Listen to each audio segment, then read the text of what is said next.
You've entered the sanctuary of time, not a church of stone, but one built on frequencies, fossils, and the fragments of forgotten light.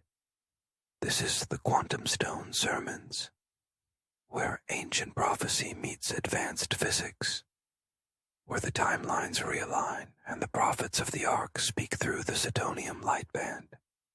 I'm Sidoni Nukamado, broadcasting from a fractured event horizon, reminding you, reality isn't broken, it's just out of tune. Now open your ears and your entanglement. Let the sermon begin. Time was not measured in days anymore, but in resonance shifts, echoes of wind against half-built walls and pulses of light through melted glass. Noah moved with purpose, not haste, yet each gesture carried the gravity of foreknowledge. The event horizon had not yet struck, but it whispered. The Lord's lens no longer flickered. It pulsed steadily, counting down through the entangled record of the tree. The Ark was not just a boat, it was a wooden home, a shelter of warmth and breath, built from the interwoven lives of vine-wrapped beams and stabled beasts who harmonized with the project's intent. Its central quarters radiated from a hearth space, Noah's table, fire pit, and song circle, all framed by acoustic stables where the animals fed in peaceful entanglement. But that was only one layer. The true miracle was in the CLITs, the curved light interference tubes, crafted from melted glass, shaped by both solar arc and sacred instruction. Each CLIT held resonance, energy memory loops encoded with creature harmonics, environmental frequencies, and dimensional instructions. Only several dozen had reached full quantum enclosure. The rest? Either raw, cracked, or fused in alignment error. At the time of the flood's arrival, the Ark was both masterpiece and riddle. Its walls were not all sealed. Open ribs exposed certain flanks to the mist winds, and moss still grew between certain frame joints. The undone walls were not failures. They were prophetic reminders that survival is never perfect, and ascension often leaves a trace of the unfinished behind. The completed CLITs formed the sacred belly of the Ark. These were the resonance wombs that hummed in low tone beneath the deck, softly cocooning the tribes of chosen fauna and artifact. Within these crystal-lit hollows, time paused. One could age a minute or a millennium depending on how the CLIT was tuned. The beasts slept in light stasis. The ancient scrolls sealed in loops of harmonic containment. The blueprints of future temples encoded in dripping rings of quartz. But the uncompleted parts of the Ark haunted Noah in private moments. Outer hulls meant to reflect thunder, antennae for sky mapping that hadn't yet been constructed, and a glass observatory that remained only a drawing scratched into clay beside his bed. Even the stairwell meant to rise into the upper deck's celestial pod lay unfinished, with steps missing or suspended mid-air as if awaiting another timeline to finish them. Yet the Ark, incomplete as it was, obeyed its event alignment.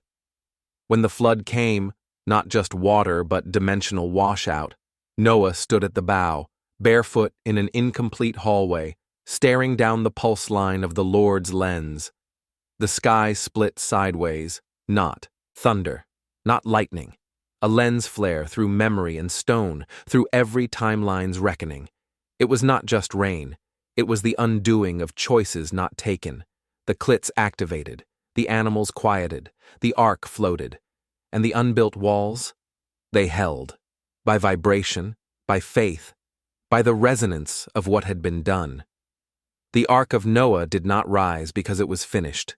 It rose because it was aligned. arkofalignments.com. Watch the whole series for free there right now. The Ark did not launch like a miracle. It groaned. There was no trumpet, no blinding light, only the shifting weight of compressed timelines as water swallowed Eden's rim. The geysers ceased. The mountain coughed steam into a sky that was already falling. The glass-like CLITs began to glow, those that were completed at least. They lit up not from power, but from purpose, humming with the resonance of chosen creatures and lost chants once sung in the mountain. The flood had no mercy. That was the truth hidden behind its biblical mask. This was not a flood sent to save Noah. This was a flood sent because God hated man, not in the simplistic rage of myth, but in the quantum rejection of patterns too corrupted to preserve. The resonance of mankind's timeline had grown unstable, their agreements unentangled, their promises decayed. The Lord, entangled across dimensions, no longer recognized the echo of Adam's inheritance. The signal had degraded. The CLITs were the only remaining vessels of readable frequency. The loss of the many saved was the paradox. Some survived, but were not meant to. Some were saved, but not whole. The CLITs, curved light interference tubes, were never meant for human use. They were calibrated for beast harmonics and relic preservation.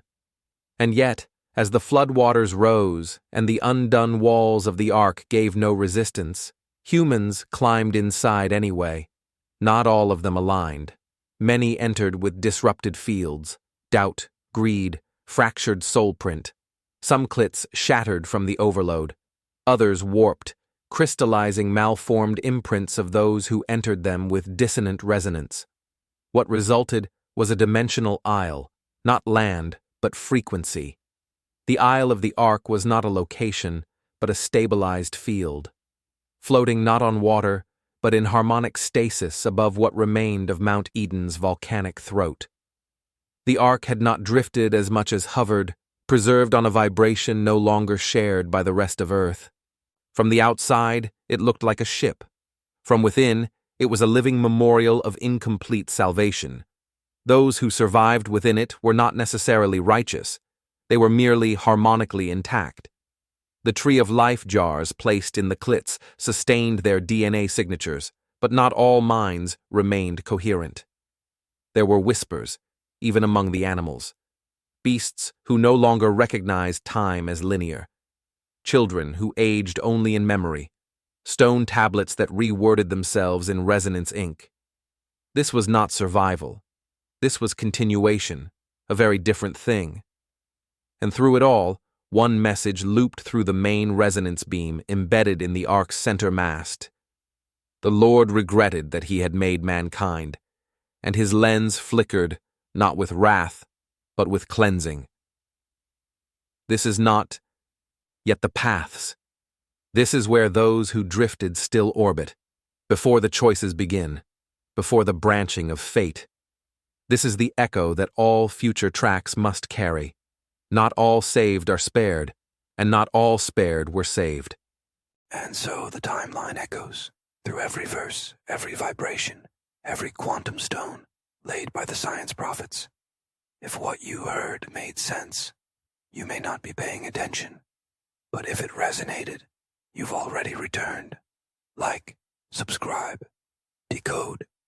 Until the next sermon, this is Satoshi Nakamoto signing out from the memory you left behind.